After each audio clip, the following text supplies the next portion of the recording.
হচ্ছে, সেটা শিক্ষা রিলেটেডই হোক, সেটা বিনোদন রিলেটেডই হোক, সেটা যাই হোক। আর আমাদের মেয়েগুলোকে তো নষ্ট করার জন্য সর্বাত্মক প্রচেষ্টায় তারা মেতে উঠেছে। যেই অভিভাবকরা সচেতন না, তাদের মেয়েরা তাদের অজান্তেই বরবাদ হয়ে যাচ্ছে। পত্রিকায় 2 সপ্তাহ আগে এসেছে বাংলাদেশের 68,000, একজন দুজন না, 68,000 মেয়ে ইতিমধ্যে ভারতের বিভিন্ন পতিতালয়ে পাচার হয়ে গিয়েছে। পত্রিকা 68,000 লেখার মানে বোঝেন?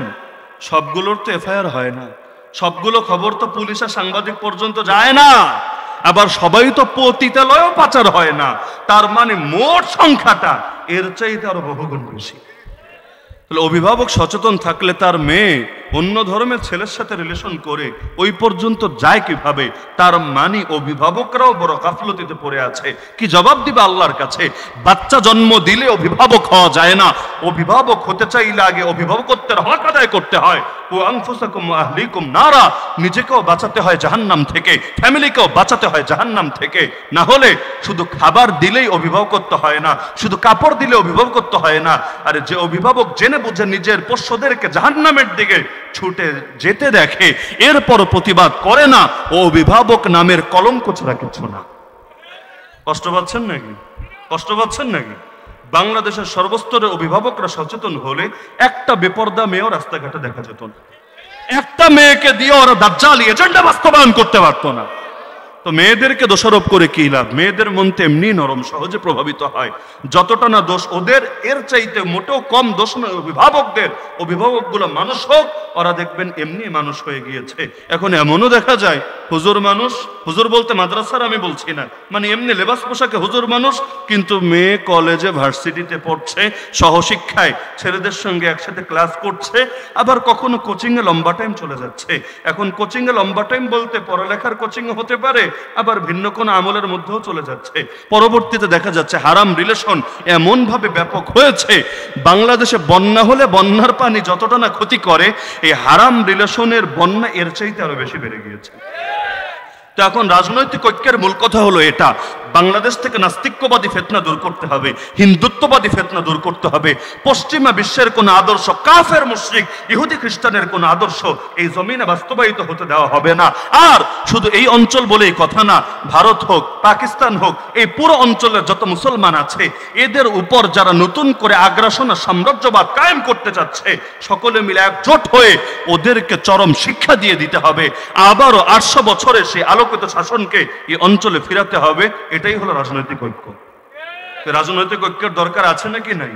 আমি আগেই বলেছি রাজনৈতিক ঐক্য দ্বীনের জন্য, এটা ক্ষমতায় যাওয়ার আশা ওই বিষয়ে সংক্রান্ত না, বরঞ্চ দ্বীনের জন্য। তো এইরকম ঐক্যে সবাই আবদ্ধ হওয়া দরকার না? আরে বলে না সবাই দরকার না? মনে করেন আমি কওমি মাদ্রাসার, আপনি আলিয়া মাদ্রাসার, তাতে কি? মনে করেন এই ভাই তাবলীগের আর আপনি কোন পীর সাহেবের মুরিদ, তাতে কি? মনে করেন তিনি আপনার দৃষ্টিতে ওয়াহাবি আর তার দৃষ্টিতে আপনি সুন্নি, তাতে কি? মনে করেন তিনি আওয়ামী লীগ করেন, আপনি বিএনপি করেন, উনি জাতীয় পার্টি করেন, উনি জামাত ইসলাম করেন, উনি জাসদ করেন, উনি বাসদ করেন, তাতে কি? কিন্তু এই ব্যাপারে যে দ্বিমত করবে তাকে মুসলিম বিশ্বের মধ্যে একটা ক্যান্সার মনে করতে হবে। কারণ গোটা দুনিয়ার মুসলমান একই সংকটের মুখে পড়েছে, একই সংকটের মুখে। কি সেটা? মুসলমান আছে, ইসলামী শাসন নাই। মুসলমান জিন্দা আছে, কিন্তু ইসলাম সারা দুনিয়ার মধ্যে রাষ্ট্রীয়ভাবে জিন্দা নাই। এমনকি মুসলমানদের 57টা দেশ আছে, কিন্তু এর মধ্যে এক আফগানিস্তান বাদ দিলে বাকি কোন জায়গায় ইসলামের শাসন 100% চলে বলেন আমাকে? তাহলে এই রাজনৈতিক ঐক্যে সকলকে আবদ্ধ হতে হবে, এই দাওয়াত ব্যাপক করতে হবে। আরে তুমি আহলে হাদিস, আমি হানাফি, তুমি সুন্নি, আর তোমার দৃষ্টিতে আমি ওয়াহাবি, তুমি লা মাযহাবি, আমি মাযহাবি, আরে হোক না। এগুলো আপন জায়গায় ইখতিলাফ চলেছে, চলছে, চলতে থাক, ব্যাপার না। এগুলো আলেম ওলামার মধ্যে সীমাবদ্ধ থাকবে, কিন্তু আমাদেরকে বাতিলের বিরুদ্ধে একসঙ্গে ময়দানে নামতে হবে। যদি না নামো, না তুমি থাকবা না আমি থাকবো। জিলাপি খাবা কেমনে?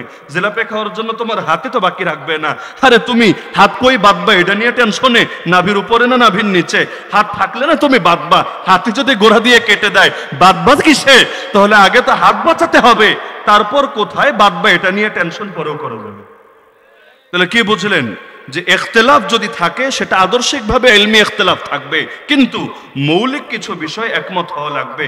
যদি একমত না হন, শিক্ষা সিলেবাস আগামী কয়েক বছরের মধ্যে আমেরিকার চাইতেও নিকৃষ্ট হবে। যদি একমত না হন, তাহলে দেখবেন আপনাদের ছেলে মেয়েগুলোই আপনাদের দুশমনে পরিণত হয়েছে, শয়তানের গোলাম হয়ে আল্লাহর গোলামদেরকে দুনিয়া থেকে বিদায় করে দিতে চাচ্ছে।